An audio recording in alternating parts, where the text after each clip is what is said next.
Hey guys, it's Thursday. Sorry there's no video last week. I had an infection in my eye and it was just like literally as gross as it sounds. So, needless to say, I didn't really want to be on camera, and like a video like this isn't exactly the most effective way of communicating. So, I just didn't do the video. I probably should have done something, but you know, I was busy fighting an infection. I also got my hair cut. As you can see, it's significantly shorter. It looks kind of awful because it's full of yesterday's wax and I couldn't be bothered to wash it. It's also brown now. I had to dye it brown to get rid of the red because the red was starting to look terrible. And this was the only colour that would cover it. So yeah, I have brown hair now. I haven't had brown hair for like 3 years. It used to be like, my original hair colour is like really mousy brown, like the plainest brown there ever was, ever. And then I dyed it purple, and then I dyed it black, and I had it black for ages. And then I had it kind of black, kind of brown, because I had to dye it again, but I didn't really want to dye it. And then it was red, and now it's brown.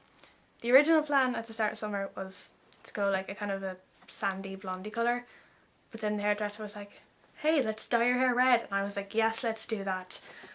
So that is what we did. One day I will have that hair colour, but clearly the fates are against me. So yeah, what I wanted to talk about today was weird news stories, because I've heard quite a few weird news stories. Quite a few of them involve animals, and I am beginning to think that the world is ending and we just don't know about it. The first weird animal story I heard was the one about the snake that escaped from the reptile shop in Canada, and he like went upstairs to the apartments above it and killed 2 boys. Because that's what you do when you're a snake who's escaped. You go and you kill people. The second weird story I heard was in Dublin Zoo. There was a supervised tapir visit, and a tapir attacked a 2-year-old and her mum. So that's violent. I didn't really know the tapirs were violent, but I guess you would be violent too if you lived in a zoo and people came in to look at you and were loud. Because 2-year-olds tend to be loud. And then the other weird animal related news story I heard was there was these fishermen who went fishing and they were like reeling in their fish, and it was a shark. And the shark opened its mouth, and inside its mouth was another shark. So it was like a shark inside a shark. I saw a picture of it. It was like super creepy. If you Google it, you should find it, because, you know, I could go Google it. Or I could just not. Which sounds better to you? I think not sounds better to me. So yeah. If you are like me and you have a phone that connects to the internet and a bit too much time, then I suggest you Google Weird News Stories 2013, and you will find quite a lot of weird news stories. There's one about glow-in-the-dark rabbits. There's one about a badger who helped discover medieval graves. That's really cool. If I was a badger, that's the job I'd want. I want to be a historian. I got a text. I'm not going to answer that. So yeah, I think all this weird animal behaviour definitely signifies the end of the world. Combined with like the extreme heat wave we had for the entire month of July in Ireland, which was unheard of. It was like the hottest I've ever experienced ever in my entire life. And then it was like thunderstorming for a week, and my house literally did not stop shaking. It was kind of scary, but it was kind of cool. So yeah, the world is ending, and I hate to break it to you, but we're all gonna die. In the past 2 minutes that I've been filming this, I got 2 texts about the latest episode of Free, the swimming anime, and I was trying to watch it last night, but my laptop's being an asshole, and it kept like freezing, but the voices kept going on, and because I don't really speak fluent Japanese, it was really hard to understand what was going on. So yeah, and I like to tell these people to shut their faces because I haven't watched it yet. It's really good though, I really love it.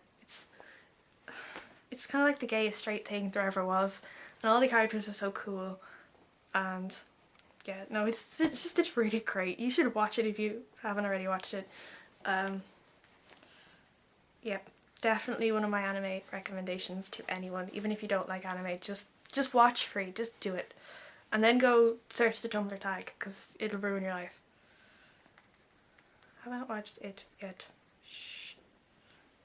No, they are my text set.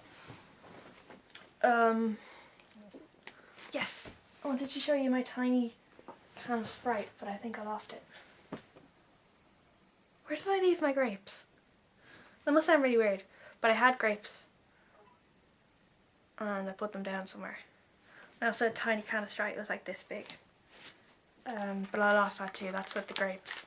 Where did I put the grapes?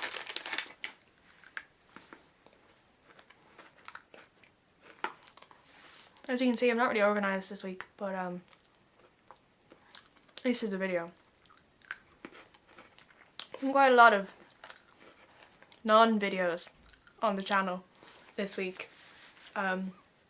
Two of us missed last week. I had an eye infection and Leon had no internet, which is totally acceptable. No weekend videos, but there never really is.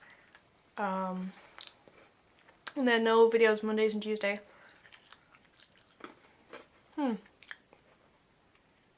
Yep, we need to pull ourselves together. We'll work on that. I'm eating these. And I first discovered these at Con, you know, like pocky and stuff. And I have to wait every November before I can buy a pack. And I stock load them, bring them to school and eat them for lunch. Well, no, actually, I eat them all in class. And then I was up the north, up in Northern Ireland, and I found a box of these in Asda, and I bought them. And my brother saw a picture that I put up on Tumblr of them because they're awesome. And he was like, oh my god, where are they? So I lied and said they were all gone. So I didn't really feel like sharing. That's my ramblings done for this week. I'm gonna go eat some dinner. And we'll see you next week.